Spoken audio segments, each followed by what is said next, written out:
प्रस्तुत build icon या उपक्रमामध्ये आपलं पुन्हा एकदा हार्दिक स्वागत. आज आपण परभणी इथल्या निखिल कुमार सावंत यांच्याशी गप्पा मारणार आहोत. परभणी जिल्ह्यातील गंगाखेड इथे निखिल कुमार सावंत सिव्हिल इंजिनियर म्हणून काम करतात. फारसं इंजिनिअरिंगचं बॅकग्राऊंड नसलेले निखिल कुमारजी आज यशस्वीपणे इंजिनियर म्हणून कार्यरत आहेत. त्यांचा सगळा जीवन प्रवास आपल्या सगळ्यांना नक्कीच प्रेरणादायी ठरेल यात शंका नाही, आणि म्हणूनच आज आपण त्यांच्याशी गप्पा मारणार आहोत. नमस्कार सर. नमस्कार मॅडम. तुमचं खूप स्वागत आहे बिल्ड आयकॉन या उपक्रमामध्ये. सर, जसं मी आता सांगितलं की परभणी जिल्ह्याच्या गंगाखेड इथले आपण आहात, सिव्हिल इंजिनियर म्हणून आपण काम करत आहात. फारसं काही बॅकग्राऊंड आपलं सिव्हिल इंजिनिअरिंगचं नव्हतं, जे आपण सुरुवातीला गप्पा मारल्या त्यातनं आमच्या लक्षात आलं. पण आपलं शालेय शिक्षण, आपलं महाविद्यालयीन शिक्षण आणि मग आपण सिव्हिल इंजिनिअरिंग या क्षेत्राकडे कसं वळलात, इथपासून आपण आपल्या गप्पांना आज सुरुवात करूयात. हो, नक्कीच मॅडम.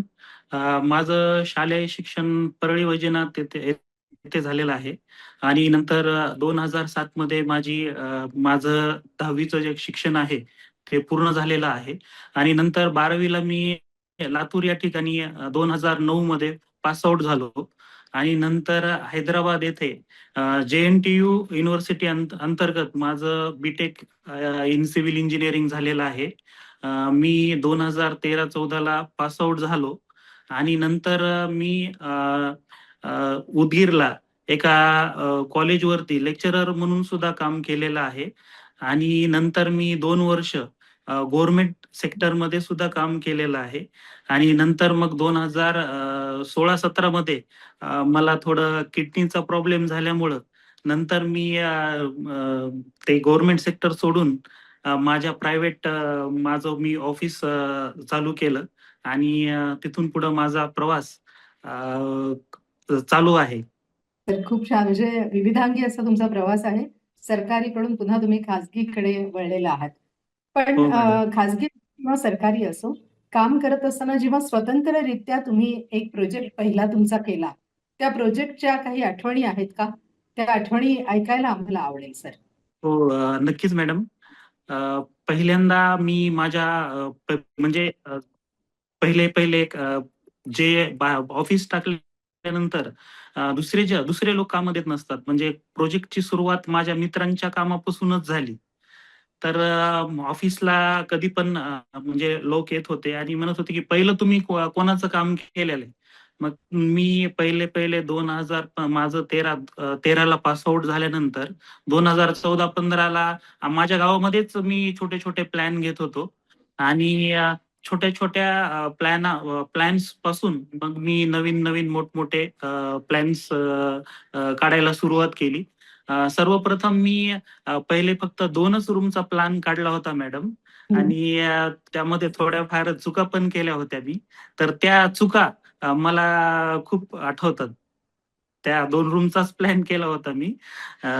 त्या 2 रूमचा प्लॅन मला खूप आठवतो. सर, खरं म्हणजे चुकांमधनं माणूस शिकत जातो आणि तुम्ही पुढे पुढे जात आहात, गेलाही आहात. हो. काम करत असताना अकुशल कामगार जर आपल्या सोबत असतील तर त्यांच्यासोबत काम करणं किती धोकादायक आहे, याबद्दल आपलं मत सांगा सर. मॅडम, अकुशल कामगारांसोबत मी म्हणजे खेड्यामध्ये माझे काम आहेतच. ज्यावेळेस मी खेड्यामध्ये काम करत असतो त्यांना त्या ठिकाणी अकुशलच कामगार असतात की तर त्यामुळं आपली जे अकुशल कामगारांसोबत जर म्हणजे अकुशल कामगारासोबत जर काम करत आहोत आपण, तर असं लक्षात येतं की बिल्डिंग तर लवकरच कोलॅप्स होईल आणि जी बिल्डिंग आहे, जे घर करत आहेत ते भूकंपरोधक घर होणार नाही. जसं की मी रिसेंटली एक एक्झाम्पल सांगतो मॅडम. मी एका गावामध्ये गेलो होतो, गंगाखेडच्या जवळच ते गाव आहे. तर त्या गावामध्ये त्यांना म्हणजे जे आपण ब्रिकवर्क लावतो, एखादी भिंत बांधतो, तेव्हा त्यांना जे बॉन्ड्स आहेत, वीट कशी लावायची, भिंत कशी बांधायची, ते सुद्धा त्या अकुशल लोकांना माहित नाही. मग त्यामुळं भूकंप झाल्यानंतर त्या भिंती पडतील. म्हणजे अकुशल लोकांसोबत काम करणं हे धोकादायकच आहे. तर मग मी छोटे-छोटे म्हणजे मला वेळ जेव्हा मिळेल, तेव्हा मी छोटे-छोटे इव्हेंट घेत असतो आणि त्यांना सांगत असतो, की बिल्डिंग्स भूकंपरोधक कशा बनवायच्या. असे छोटे-छोटे इव्हेंट्स मी घेत असतो. खूप छान सर. म्हणजे त्यांनाही तुम्ही शिक्षित करण्याचा प्रयत्न तुमच्या हां. माध्यमातून आणि करता आहात. नंतर त्यांना जे मिक्स प्रोपोर्शन असतं, ते माहीत नसतं, की सिमेंट किती टाकावं, M20 ग्रेड्स वगैरे. म्हणजे ह्या सगळ्या गोष्टी जास्त करून खेड्यामध्येच आपल्याला अकुशल वर्ग दिसेल मॅडम. शहरामध्ये तर दिसणार नाही. त्यांना म्हणजे आहेत, त्यांना नॉलेज आहे आता. येस. अगदीच खरं आहे सर. आपण सांगताय ते अगदी बरोबर आहे. बांधकाम करत असताना सगळ्यात महत्त्वाचा मुद्दा असतो तो म्हणजे बजेटचा. आता हल्ली असा एक ट्रेंड झालाय, की कमी पैशांमध्ये मजबूत घर हवं असतं. तर बजेट आणि दर्जा, मजबूती, टिकाऊ बांधकाम हे आपण कसं सगळं गणित जुळवता? मॅडम, बांधकाम करण्याआधी सगळे जे लोक आहेत, ते आधीच 3 महिने प्लॅनिंग करायला सुरुवात करतात आणि आमचं लक्ष मार्केटच्या आपल्याला लागणारं जे साहित्य आहे, त्यावर पण आमचं लक्ष असतं, की आता त्यांनी आधीपासूनच त्यांना 3 महिन्याच्या आधीपासूनच आम्ही तयारी करायला सांगतो. जसं की पावसाळ्यामध्ये गज स्वस्त असते किंवा उन्हाळ्यामध्ये रेती स्वस्त असते. मग त्यांना आम्ही कॉन्टॅक्ट करतो, की आता रेती स्वस्त आहे, तुम्हाला घर बांधायचं आहे आणि ते घेतात. मग रेती घेतात, स्टील घेतात आणि जेव्हा आम्ही प्लॅन एक्झिक्युशन करतो, तेव्हा आम्ही त्यांनी जे घेतलेला जे साहित्य आहे, त्याचं वेस्टेजच आम्ही होऊ देत नाही. अ, याची काळजी घेतो मॅडम आम्ही. खूपच उत्तम विचाराने तुम्ही हे म्हणजे आपल्या क्लायंटला सहकार्य किती चांगल्या प्रकारे करता येईल या दृष्टीने तुम्ही सगळं नियोजन करता आणि त्यानुसार कामाला सुरुवात करता. आपण प्लॅनिंगचं बोलत आहोत सर. तर येस. बांधकामामध्ये प्लॅनिंगचं काय महत्व आहे? प्लॅन किती महत्वाचा आहे आणि त्याचं नियोजन या सगळ्याविषयी सुद्धा आपण आपलं मत मांडा. हो मॅडम. जेव्हा आपण घराचा प्लॅन करतो मॅडम, ते प्लॅनिंग खूप महत्वाची आहे. काही-काही जणांचे प्लॅन म्हणजे ज्या प्लॉटच्या साईज असतात, त्या मोठ्या असतात आणि काही जणांच्या प्लॉटच्या साईज ह्या कमी असतात. मग एखादा मध्यमवर्गीय माणूस काही मोठा प्लॉट घेऊ शकत नाही. छोटेसेच प्लॉट घेतात.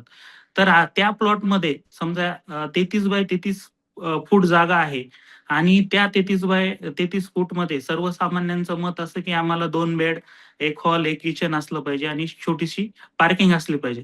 तर आपल्याला छोट्या जागेमध्ये नियोजन हे प्लॅनद्वारे व्यवस्थित करता येतं आणि जी वेस्टेज जागा जाणार आहे मॅडम, ती जागा इंजिनिअर कडून प्लॅन काढून घेतल्यानंतर ती वेस्टेज जागा जाणार नाही.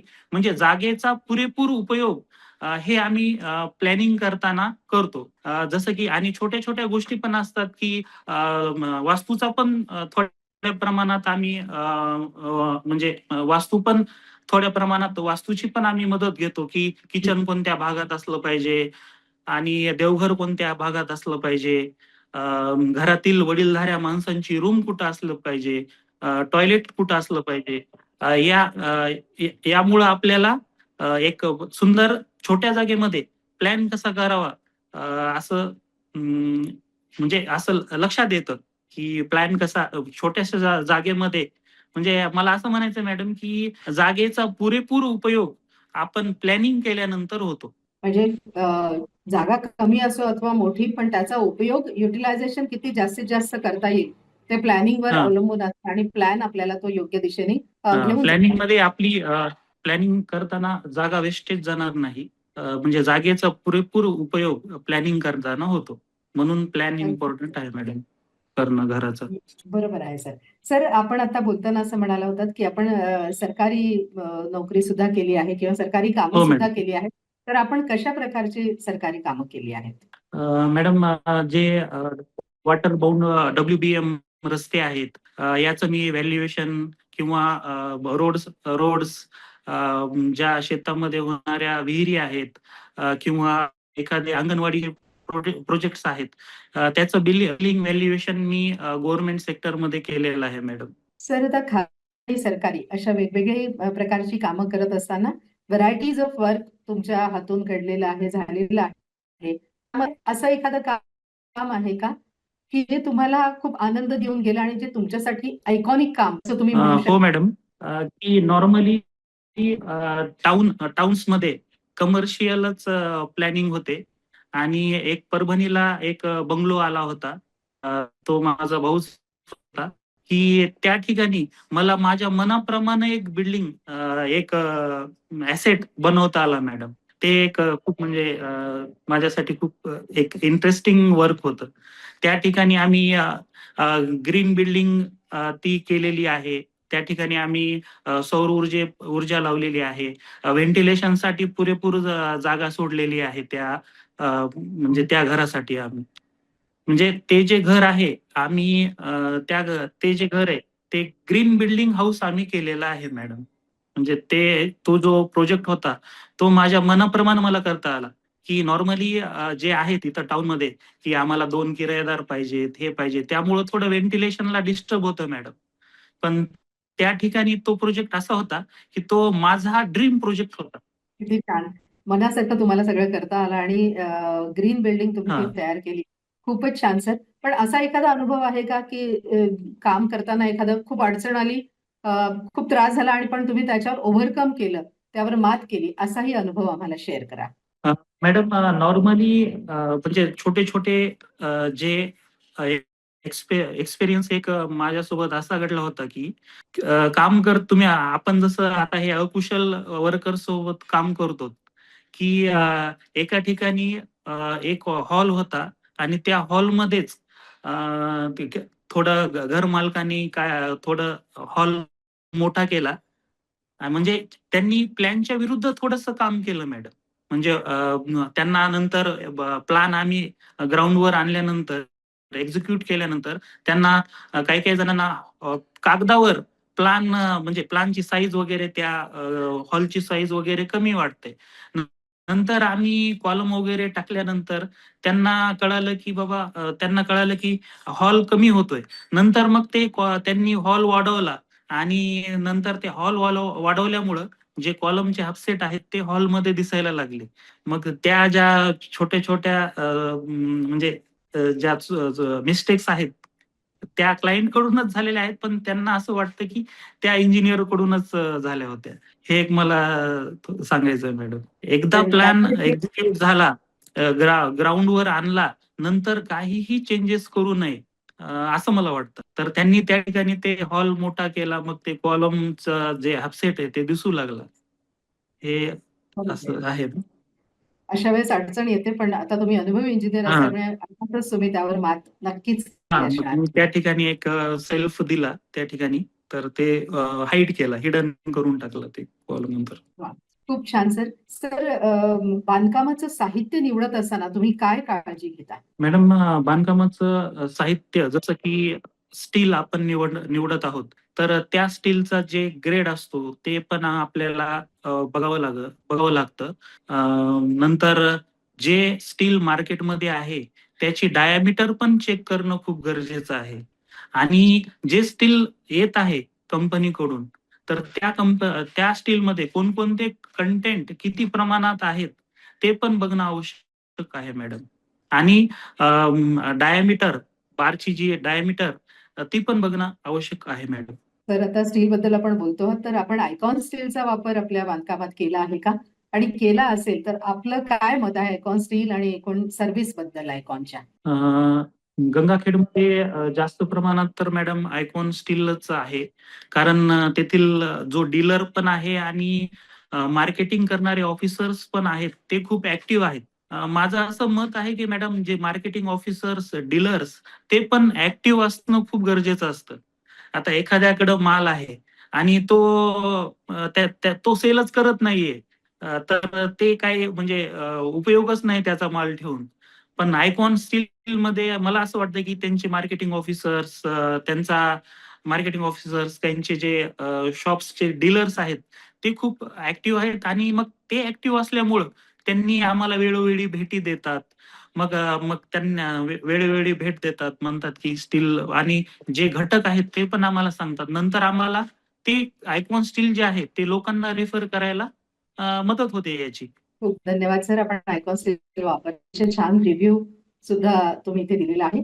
सर, गंगाखेड, परभणी हे आपलं कर्मभूमी आहे, जन्मभूमी आहे आणि इथे आपण राहता. परभणी जिल्ह्याचा जर विकास करायचा असेल, पायाभूत सुविधांमध्ये त्याच्या सुधारणा करायची असेल आणि परभणीला पुणे-मुंबई सारखं पुढे न्यायचं असेल, तर परभणी जिल्ह्याचं विकासाचं व्हिजन आपल्या दृष्टीने काय आहे? कसं असावं? मॅडम, नॉर्मली मला असं वाटतं की दळणवळणाची जर चांगली सोय झाली तर ऑटोमॅटिक विकास खूप चांगल्या पद्धतीचा होतो.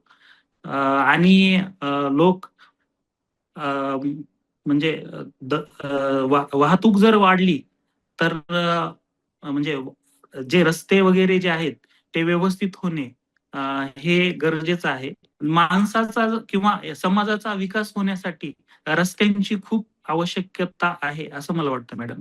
रस्ते जर झाले तर दळणवळणासाठी खूप मदत होते. समजा शेतीचा जे माल आहे ते एका तालुक्या ठिकाणी जायला मदत होईल किंवा डिस्ट्रिक्टला जायला मदत होईल. आम्हाला पण काय रोड जर डेव्हलप झाले तर एका ठिकाणाहून दुसऱ्या ठिकाणी, समजा आता गंगाखेड आहे, गंगाखेडला रेल्वे असल्यामुळं हैदराबादला पण जाता येतं, मुंबईला पण जाता येतं आणि त्या ठिकाणी घरं पण जास्त होतील मॅडम. तर ऑटोमॅटिक लोक जर घर जास्त बांधत होते तर घर जास्त बांधतील, लोक राहतील आणि ऑटोमॅटिक म्हणजे जे मार्केट आहे ते वाढणारच, लोकसंख्या पॉप्युलेशन वाढल्यानंतर. मला असं वाटतं मॅडम. म्हणजे खरंच आहे. रस्ते हे खूप महत्वाचे आहेत असं मला वाटतं की म्हणजे जर ग्रोथ जर व्हायचा असेल समाजाचा किंवा परभणी जिल्ह्यातील लोकांचा, रस्ते हे व्यवस्थित असणं महत्वाचं आहे मॅडम. तर यासाठी प्रशासनाने काय पावलं उचलली पाहिजेत?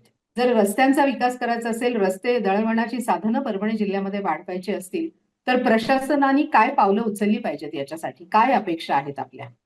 माझ्या अपेक्षा आहेत अशा आहेत की मॅडम, रस्ते चांगले व्हायला पाहिजेत. अ, अ, प्रशासनाकडून एवढीच म्हणजे प्रशासनाला एवढीच विनंती आहे की परभणी जिल्ह्यातील रस्ते हे चांगल्या उत्तम क्वालिटीचे व्हायला पाहिजेत.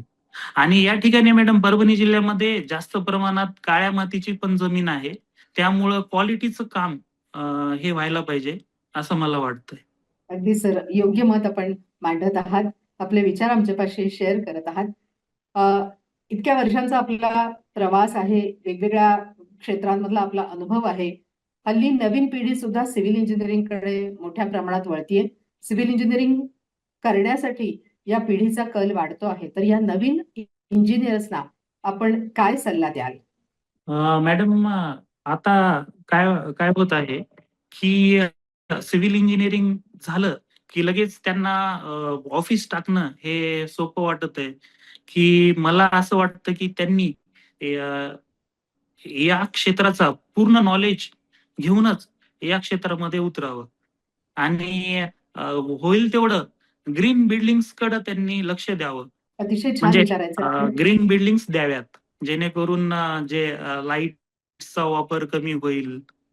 म्हणजे जे आर्टिफिशियल सोर्सेस आहेत सगळे ते त्या आर्टिफिशियल सोर्सेसचा वापर कमी व्हायला पाहिजे आणि नॅचरल सोर्सेसचा उपयोग हा जास्त व्हायला पाहिजे. आणि मला असं वाटतं की म्हणजे नवीन नवीन उपक्रम त्यांनी राबवले पाहिजेत. जसं की आता जसं की माती जी आहे ती माती होण्यासाठी, एक सॉइल निर्माण होण्यासाठी 300 वर्ष लागतात. तर त्या सॉइलवर ती सॉइल म्हणजे डंप न करता तिथंच ठेवून आपल्याला घर कसं योग्यरित्या बांधलं पाहिजे असं त्यांनी म्हणजे नवीन पिढीनं शिकलं पाहिजे. अगदीच डंप न योग्य सॉइल मत तिथं, मांडलं. ती जी सॉइल डंप न करता त्या सॉइल तिथंच ठेवून एक कॉन्क्रीटचं स्ट्रक्चर कसं केलं पाहिजे असं म्हणजे छानसं कॉन्क्रीट स्ट्रक्चर उभारलं पाहिजे असं मला वाटतं. खूप छान सर. वेगवेगळे लोक इथे येतात, वेगवेगळे सल्ला देतात. पण आज तुमचा हा अगदी वेगळा आणि छान मोलाचा सल्ला आहे, की सॉइलचा वापर कसा करता येईल आणि ते आपण कशाप्रकारे त्याचं नियोजन करू शकू. या दृष्टीने नवीन इंजिनिअर्सनी प्रयत्न केला पाहिजे, विचार केला पाहिजे. पर्यावरणपूरक बांधकामाला त्यांनी प्राधान्य दिलं पाहिजे आणि हां, येस. नवकल्पनांसहित निर्मिती केली पाहिजे. सर, आपले हे सगळे विचार ऐकून, आपले अनुभव ऐकून आम्हाला खूप छान वाटलं. मला नक्की खात्री आहे, की आपला हा जो व्हिडिओ किंवा ही मुलाखत आमचे जे कोणी श्रोते ऐकतील त्यांना आपल्या या मुलाखतीतून नक्कीच काहीतरी चांगलं करायची प्रेरणा मिळेल. आज आपण आमच्यासोबत इथे आलात, बिल्ड आयक्रॉनच्या या उपक्रमामध्ये आपण सामील झालात आणि आपले सगळे अनुभव आमच्यासोबत शेअर केलेत. आपले मनापासून धन्यवाद आहेत आणि आपल्याला खूप खूप शुभेच्छा आयकॉन स्टील्सच्या वतीने. धन्यवाद. Thank you so much madam. Thank you.